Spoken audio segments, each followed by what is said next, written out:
아멘.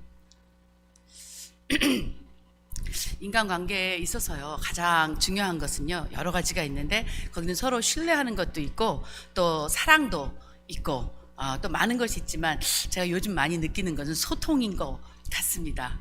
정말 사랑하고 신뢰하는데 소통이 없다면 참 오랜 기간 동안에 그 관계가 회복되는데 시간이 많이 걸리는 걸 많이 보았습니다. 저는 10대들과 거진 30년을 넘게 이제 많이 소통하고 지내고 있습니다. 근데 많은 아이들이 저한테 와서 막 이야기를 합니다. I don't understand my mom. I don't understand my father. 정말 너무나 많이, 어떤 애들이 심지어 가다가 I hate my mom 이렇게 해서 저의 마음에 그냥 많이 이렇게 비수를 꽂는 그런 아이들도 있습니다. 제가 처음에 아직도 20대 88할 때 아이들하고는 공감을 해줬습니다. 맞아, 왜 그러시지? 10대들 이해를 못하는 어른들 참 힘들지. 그러면서 30이 되고 결혼을 하고 아이를 낳아보니까 공감이 조금 달라졌습니다. 그리고 이제 40대를 지나 이렇게 나이가 들어가니까 이제는 정말 어른들의 그 마음이 왜 그러시는지를 아니까 이 아이들과 전적으로 100% 공감을 해줄 수 없어서 저도 모르게 나 때는 말이야 라는 말처럼 말이 나올 때가 많습니다. 바로 어제도 레슨을 하면서 그것을 답답함을 많이 느꼈습니다. 너무나 잘하고 있는 부모님과 너무나 열심히 잘하고 있는 아이 사이에서 공감이 되지 않아서 너무나 어렵게 생활하는 그들을 보면서 저는 레슨을 하는 클라리넷 선생님입니다. 하지만 그 레슨 시간에 내가 이게 할 때가 아니다 싶어서 아이와 함께 이야기를 하게 된 적이 있습니다. 또 우리 여성분들은 많이 공감할 것입니다. 우리가 어렸을 때 잘 몰랐던 어떤 한 순간이 있는데요. 저희가 아이를 낳고 아이를 품에 안고 딱 엉엉 웁니다. 여러분들 그런 경험 있으시죠? 엄청 울어댑니다. 왜 우냐 하면은 아이가 너무 예뻐서 너무 사랑스러워서가 아니라 그동안 엄마한테 잘못했던 게 마구마구 생각이 나서 이렇게 힘들게 정말 죽을 고비를 넘어가시면서 나를 이 땅에 태어나게 하셨었구나라는 그 통곡하며 회개하는 모먼이 있었습니다. 근데 제가 오늘 여러분들과 나눌 이 본문은요, 제가 그동안 그냥 많이 읽었고 그러면서 가끔가다는 하나님 왜 이렇게까지 하셨지? 라면서 이해 못했던 그런 부분들을 하면서 눈물 철철 흘리며 읽었던 부분이라 여러분들과 함께 나누고 싶어서 오늘 가져왔습니다.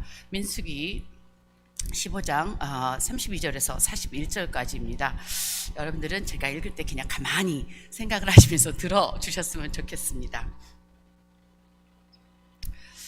이스라엘 자손이 광야에 거류할 때에 안식일에 어떤 사람이 나무하는 것을 발견한지라. 그 나무하는 자를 발견한 자들이 그를 모세와 아론과 온 회중 앞으로 끌어왔으나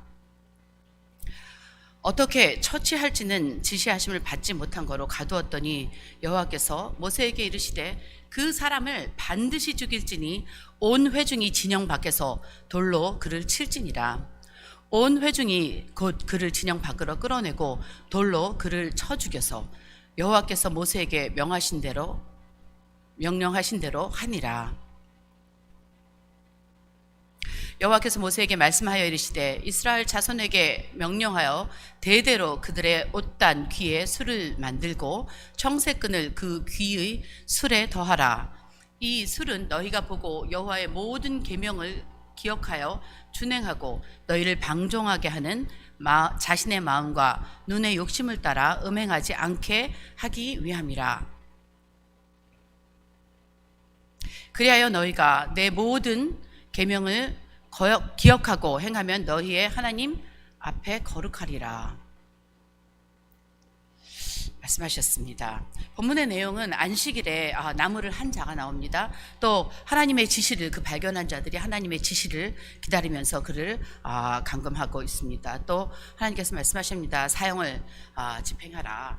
또 그 다음에 전혀 관계없는 것 같은 옷단 귀에 술을 달아라 라는 말씀의 기록입니다. 하나님은 안식일을 어기고 나무하다 잡힌 사람을 온 회중 앞에서 돌로 쳐 죽이라고 하셨습니다. 그리고 또 엉뚱하지 않게 또한 옷단 귀에 술을 만들고 청색끈을 달아 이를 보고 여호와의 계명을 기억해 준행하라고 또 말씀하십니다. 이렇게 모든 계명을 기억하고 행하면 하나님 앞에 거룩할 것이라고도 말씀하십니다. 안식일을 어기고 나무하는 자에 관한 이야기는요, 고의로 지은 죄에 대한 문제를 다루는 바로 전절인 30절과 31절에 이렇게 말하고 있습니다. 본토인이든지 타국인이든지 고의로 무엇을 범하면 누구나 여호와를 비방하는 자니 그의 백성 중에서 끊어질 것이라. 그런 사람은 여호와의 말씀을 멸시하고 그의 명령을 파괴하였은즉 그의 죄악이 자기에게로 돌아가서 온전히 끊어지리라 라고 말씀하였습니다. 이 나무하는 자의 이야기가 고의적 범죄에 대한 엄한 처벌을 강조하는 그 내용 뒤에 나온 것을 봤을 때 여러분들은 어떻게 생각하십니까? 안식일에 나무하다 그 죽은 사람은 하나님의 율법을 알지 못하여서 그랬을까요? 알지 못해서 범죄를 저지른 것이 아니라 안식일에 대한 율법을 이미 알고 있었음에도 불구하고 고의적으로 이를 무시하고 나무를 한 것으로 우리는 알 수 있습니다. 또 그는 자신이 지금 안식일을 어기는 것이 잘못임을 알고 있었다는 또 증거는요, 그가 그냥 지나가면서 보게 된 게 아니라 그 사람들을 보게 된 사람들은 특별히 발견을 했다는 것입니다. 아마도 잘못된 것을 알고 당당치 못하니 숨어서 했지 않았을까 생각이 듭니다. 그를 발견한 사람들은 또 어땠을까요? 얼마나 많이 당황했을까요? 또 하나님께서 그를 돌로 치라 하셨을 때 얼마나 떨렸을까요? 어떻게 처치할지 몰라서 지시하심을 받지 못한 거로 가두어 놨었는데 하나님께서 말씀하셨습니다. 너희들이 가서 돌로 치라. 이 말씀과 같이 이스라엘 백성들은 하나님의 명령을 어떻게 수행할지 몰라서 우선 가두었고 하나님께 어찌하여 몰려서 여쭈었을 때에 하나님께서는 그 계명을 그렇게 얘기했는데도 너희들 모르니? 어떻게 해야 되는지 모르겠니? 하고 화를 내신 것이 아니라 꾸짖지 아니하시고 도리어 하나님의 지혜와 용기를 허락하셨습니다. 그래서 우리 각자의 삶에서도 이럴 때가 너무나 많습니다. 하나님의 명령을 지키기 위해서는 하나님의 지혜와 또 용기가 너무나 필요한 순간들이 많을 것입니다. 그때마다 우리는 후히 주시고 꾸짖지 아니하시는 하나님께 지혜와 용기를 구해야 할 것입니다. 우리의 마음이 하나님의 말씀을 더 잘 지키고 더 잘 따르고자 하는 마음이라면 하나님께서는 그 지혜를 구하는 자에게 풍성하게 또 용기와 기쁨으로 부어주실 줄로 믿습니다. 35절 36절 보면 여호와께서 모세에게 이르실 때 그 사람을 반드시 죽일지니 온 회중이 진영 밖에서 돌로 그를 칠지니라. 온 회중이 곧 그를 진영 밖으로 끌어내고 돌로 그를 쳐 죽여서 여호와께서 모세에게 명령한 대로 하리라 하였습니다. 안식일을 고의적으로 어긴 사람은 반드시 죽이라는 하나님의 명령은 너무 가혹한 형벌처럼 느껴졌을 때가 있었습니다. 꼭 그렇게 해야 됐었나? 차 한 번인데 라는 그 사람의 입장을 섰던 적도 있었습니다. 이것은 앞서 살펴본 말씀처럼 하나님의 그 가혹한 형벌이기보다는 하나님의 사랑과 지혜가 담겨있는 가르침임을 우리는 반복해서 있었던 역사를 통해서 알 수 있었습니다. 역사 속에서 반복해서 되풀이했던 것을 읽으면서 가슴 답답하고 이스라엘 백성들에게 화가 났던 적도 있었습니다. 이스라엘 백성들이 안식일을 가볍게 여기고 하나님의 말씀을 가볍게 여김으로 지키지 않았던 그 많은 사람들, 이스라엘이 이전과는 비교할 수 없는 큰 재앙이 몰려왔던 적들, 또 다시 사사를 보내서 또 권면하시고 사랑하시고 돌보시고 또 다시 돌아오게 하시고 이것이 계속 반복되는 것을 보면서 여러분들도 화가 났지 않았었습니까? 이스라엘 백성들 왜 이렇게 어리석지? 하지만 우리도 그것을 똑같이 반복하면서 지금 우리가 살아가고 있음을 알 수 있습니다. 그들은 그때의 패망과 흩어짐과 죽음이 있었으며 또 이스라엘 백성들이 죽음 후에 만나게 되는 또 영원한 죽음이 있었던 것을 우리는 이제 알 수 있습니다. 하나님께서는 이 죽음을 피하는 법을 가르치시기 위해서 이스라엘 백성들에게 안식일의 중요성을 또 말씀의 중요성을 가르쳤던 것입니다. 안식일을 지키는 것, 오늘날로 하면 주일 예배를 내 마음과 또 정성을 다하여서 하나님께 드리는 것, 또 우리의 신앙 상태를 나타내는 일종의 표시일 것입니다. 하나님의 백성들이 반복적으로 그리고 철저하게 안식일을 지킨다는 것은 기본이 되는 안식일을 넘어 그 어떤 계명에도 순종할 수 있는 만큼의 신앙적인 견고한 토대가 생겼다는 것을 우리는 알 수 있습니다. 하지만 이와 반대로 주일 하루조차도 하나님께 집중하지 못하고 하나님을 위한 시간과 정성을 따로 떼어서 하나님께 온전히 집중하지 못한다면 그것은 곧 하나님의 다른 어떤 계명도 지켜내지 못하는 우리의 마음 상태, 신앙 상태인 것을 우리가 알 수 있습니다. 여호와께서 모세에게 말씀하여 이르시되 이스라엘 자손에게 명령하여 대대로 그들의 옷단 귀에 술을 만들고 청색끈을 그 귀 술에 더하라고 말씀하셨습니다. 술에 닿는 청색끈의 청색은요, 하늘의 색으로 왕권과 신성을 나타낸다고 합니다. 법궤를 싸는 천, 또 성막의 휘장, 제사장의 옷도 청색을 사용했다고 합니다. 옷자락에 닿는 그 술은 백성들로 하여금 하나님의 말씀을 늘 생각나게 하고 그 말씀에 순종하도록 하는 그 기능을 가지고 있습니다. 이와 같이 하나님께서 우리에게 하나님의 백성이라는 거룩한 이름을 허락하여 주셨습니다. 또 이를 기억하게 하여 주셨던 것처럼 이제 우리는 예수 그리스도의 은혜로 말미암아 그리스도인이라는 거룩한 이름을 부여받게 되었습니다. 여러분들은 그리스도인이라는 말, 또 그 아이덴티티를 가지고 어떻게 살아가지고 계십니까? 밖에 여러분들 직장에서 함께 있는 그 동료들, 또 가족들, 친척들, 친구들은 여러분들을 그리스도인이라고 이야기하고 있는지 우리는 한번 살펴보아야겠습니다. 그리스도인이라는 이름을 부르고 예수님을 생각할 때마다 과거 이스라엘 백성들이 청색 실을 보며 그랬던 것처럼 우리도 예수님 안에서 스스로가 그리스도인이라는 이름에 합당한 모습인 것을 또 한번 체크하며 하나님 앞에서 하나님께서 허락하신 이름에 합당한 삶을 살아가야 할 것입니다. 이 술은 너희가 보고 여호와의 모든 계명을 기억하며 준행하고 너희에 방종하게 하는 자신의 마음과 눈의 욕심을 따라 음행하지 않게 하기 위함이라. 그리하여 너희가 내 모든 계명을 기억하고 행하면 너희의 하나님 앞에 거룩하리라 말씀하였습니다. 이 구절에서는 보다 구체적으로 우리를 방종하게 하고 음행하는 것이 우리 개인의 마음과 눈의 욕심이라고 우리에게 일깨워주고 있습니다. 이러한 구체적인 설명이 필요한 이유는요, 우리가 그 청색 실만을 바라본다고 해서 우리가 저절로 하나님 앞에 하나님께서 주신 이름에 걸맞는 거룩한 존재가 되는 것이 아니라는 것을 알아야 합니다.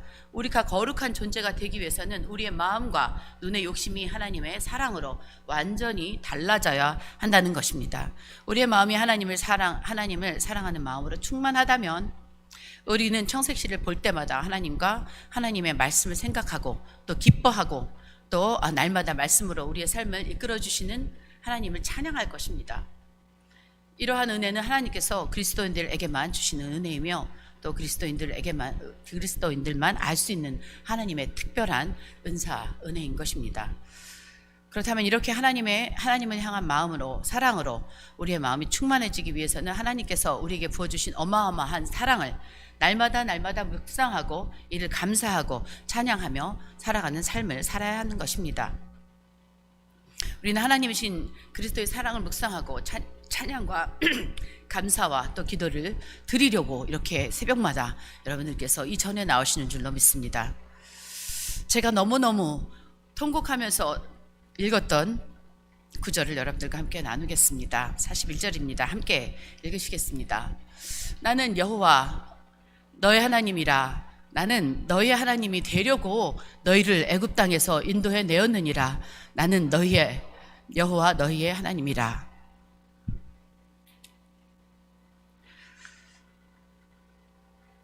나는 너희 여호와 너희 하나님이라고 반복하시는 하나님의 음성 속에서 이스라엘 백성들이 크신 그 하나님의 사랑을 깊이 깨닫고 그 마음이 하나님을 향한 사랑으로 충만해지기를 바라시는 그 하나님의 그 애끓는 마음을 우리는 깊이 느껴집니다.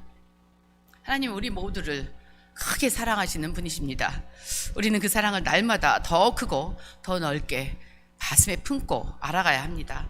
그리고 하나님의 그 사랑을 배워서 우리의 마음도 하나님의 사랑으로 가득 차야 하는 것입니다. 어린아이와 같은 신앙을 가졌을 때는 이해하지 못했던 것들, 이제 엄마가 되어서 엄마의 마음을 알고 철저히 울었던 그 마음, 이제 하나님과의 관계 속에서 많은 체험을 하고 하나님이 얼마나 사랑하시는 것을 깨달은 우리들은 그 애타는 하나님의 마음을 가지고 또 우리에게 주어진 그 그리스도인이라는 그 이름의 무게를 우리가 잘 감당해야 하겠습니다. 우리 함께 눈을 들어서 그 크신 하나님의 사랑을 함께 바라봐야 하겠습니다. 우리 하나님께서는 이미 말로 다 할 수 없는 증거와 말씀으로 그 사랑을 우리들에게 확인시켜 주셨습니다.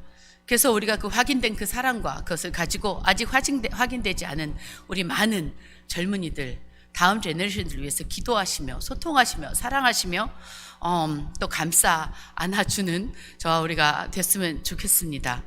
그 하나님의 크고도 넓은 그 사랑을 충만히 그리고 깊이 경험함으로써 하나님께서 허락하신 그 말할 수 없는 기쁨과 평안으로 충만한 오늘 하루가 되시기를 바랍니다. 함께 기도하시겠습니다.